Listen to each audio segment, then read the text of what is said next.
Welcome to 100 Days of AP for Physics 1.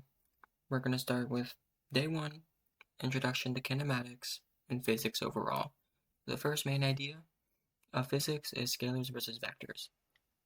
Scalars is just a magnitude of something, or an easier word would be a measurement of something.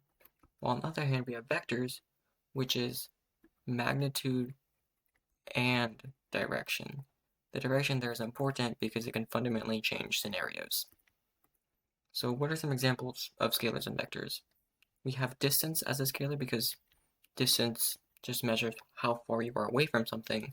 On the other, we have position, which measures how far are you away from something and the direction you are in. So for example, if we have like a line in the x direction, we're defining this as 0, and we have two people. Let's say these are both 5 meters away. Distance would say that they're the same because they're the same physical space between them. However, position would be different because he's in the positive direction for this person, and this other person is in the negative direction. How about speed and velocity? Speed is a scalar because it just measures how fast you are going. Simply, if I'm in a car traveling 5 meters per second, eastward and westward, I'm going the same speed. However, velocity is a vector as it depends on which direction you're going. So for example, if this guy's walking this way, he would have negative velocity. While this guy's walking this way, he has positive velocity. One thing to note about vectors and direction is that you define the direction.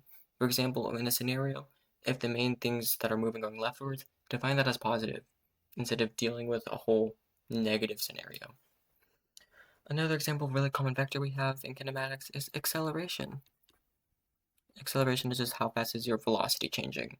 Acceleration is not how fast your speed is changing. It's how fast your velocity is changing. And now we're going to test our knowledge. Which one do you think time would go under? Time actually goes under scalar. Some people might think it goes under vector because time has a direction. However, in reality, we can only move forward in time, never backwards. So time is therefore be considered a scalar. A better way to think about it, if that confuses you, is it's a measurement of how long something takes.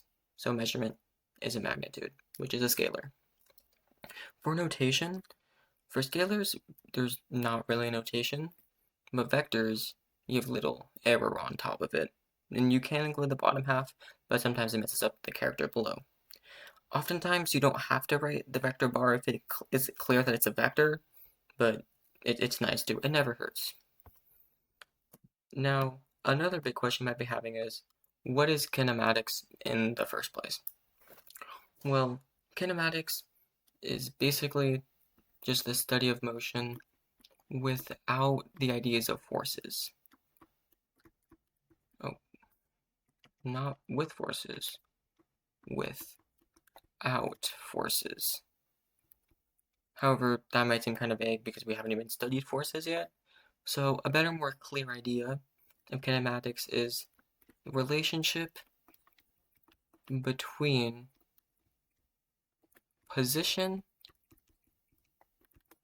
velocity, acceleration, supposed to be a C, and time. One thing I want you to note about this is that you see these three variables. These are all vectors, which is extremely important. We have time here, but since time physically can't be a vector, it's just kind of there. So you never use scalars in kinematics. Don't ever do that. So now you might be thinking, sometimes it depends on we see a situation play out. For example, if I see someone throwing a ball, let's say we got a guy here who's throwing a ball this way. Let's say I'm over here, right? I'm looking at the ball. If I'm standing still, I look at the ball going X speed. However, what happens if I'm moving? If I'm moving, I'll see it differently. What happens if I'm accelerating? I guess I'll draw accelerating like that. I see the ball completely differently. So that's an idea of how do we look at situations. There are two types of frame of references. we have inertial, which is either constant velocity or zero velocity. And then we have non-inertial, which is a constant acceleration. However, in physics 1, you will only be dealing with inertial, because in non-inertial, some weird things happen that we're just not going to deal with. So yeah, that's the frame of reference. So let's take a little example of how frame of reference is used in an actual physics question that you can get on the exam. So for this problem, we have a couple balls moving in different directions with speeds relative to the ground indicated by the figure. The positive direction is to the right, which we should indicate because remember, these are vectors, which means it's important because a positive vector, in this case ranked against a negative vector, is very different than if you're just ranking their magnitudes. So which of the following correctly ranks one ball's velocity relative to or about another? So the best way to approach this one is, I would say, to make a table. So let's make a table over here. So we have v, the velocity, something about a. We have the velocity, something about b. Oh, I'm running out of space here. The velocity is something about c. And then now we can just say the velocity of a, velocity of b, velocity of c. And then of course these spaces aren't filled. So now we can start thinking about how your frame of reference influences how you see a situation. So you see, let's do the velocity of ball B about velocity A. So pretend like you're in a car and you're moving 5 meters per second and you see another car go, like in this case, going towards you on the side at 10 meters per second. It feels like when you're in a car, you're standing still, right? So then it feels like the other car is going way faster because in reality, you're adding your velocities together.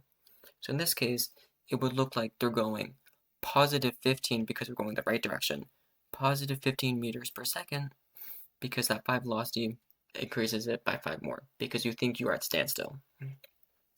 Now let's repeat the same idea with velocity c about a. So it's the same idea, besides you have 25 meters per second, which then that equals to 30 meters per second. Now let's go about b. So velocity a about b is basically the same idea but in reverse, about b about a. So in this case, we also have 15 meters per second. However, it's going to be in the negative direction because ball B sees ball A go in the negative direction. So it's negative 15 meters per second. How about velocity C for about ball B? This one's interesting because in this case, they're both going in the same direction. So if you think about it in your mind, if you're both going in the same direction, it just looks like ball C is going slower. So in this case, it would be going about positive 15 meters per second, because again, we're in the right direction, positive 15 meters per second, because you're basically following them by 10 meters per second. Now let's go into the reference of ball C.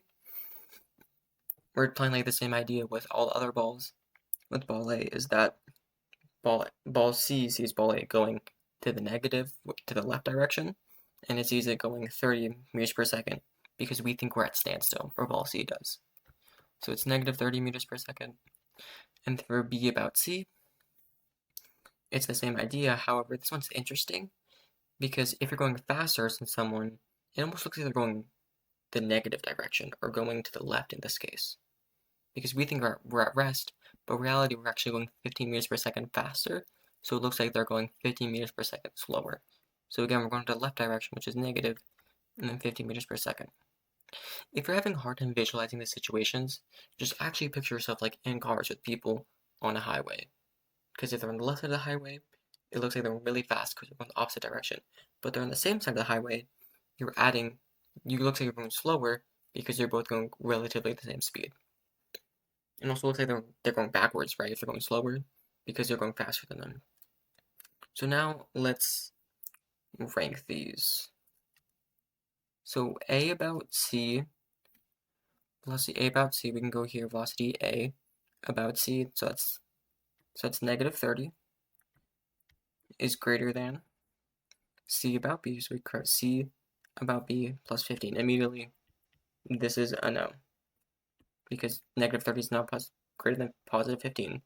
This is why vectors are important, because if we just rank the magnitudes of the speeds, this one would be true with the positive 30. Of course, we didn't compare that one yet, though. Now for B, velocity A about C is again negative 30, and velocity B about C is negative 15. So far that isn't true. Negative 30 is not bigger than negative 15. For C, we have velocity C about B, which is positive 15. A about B, velocity A about B is negative 15. And velocity A about C is negative 30. So this one is correct. For practice, let's just do D. So velocity B about A is 15. Velocity C about B is 15. Or should I write more specifically, positive 15. However, this has to be greater than. It's not greater than equal to, so this one is not true. So yeah, that wraps it up for frames of reference. Hope I'll see you the next day where we start to talk about the relationships between distance, or no, position, not distance, position, velocity, and acceleration.